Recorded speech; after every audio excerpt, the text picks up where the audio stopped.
এই দিনে সেইসব শহীদদেরকে মনে করতেছি যারা নিজেদের রক্ত নিজেদের জীবন উৎসর্গ করে আমাদেরকে এই স্বাধীনতা দিয়ে গেছে, এবং বিশেষ করে যারা গত 5ই আগস্টের আগে যে আন্দোলন করে যারা আমাদেরকে নতুন বাংলাদেশ দিয়ে গেছে তাদেরকেও আমরা স্মরণ করছি শ্রদ্ধা করে।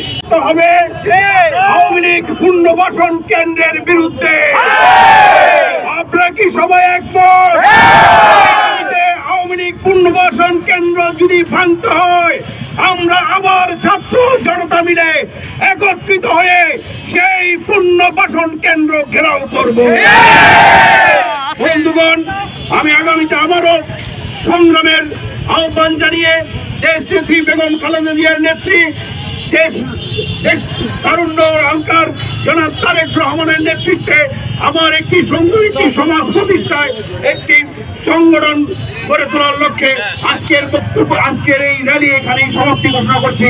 ধন্যবাদ সবাইকে। শিবচরের যে বিএনপির জোয়ার দেখতেছেন বিগত দিনে যারা দেখতে পারেন নাই, তো সেটা তো আমার মনে হয় সবাই আনন্দিত হওয়া উচিত যে হ্যাঁ এদেশে বিএনপির লোক আছে। ততএব আমার মনে হয় এই ছোটোখাটো বিভেদ থাকবেই, এটাকে বড় করে দেখার কিছু নাই, কিন্তু আমাদের সবার সাথে কিন্তু আন্তরিক সম্পর্ক আছে।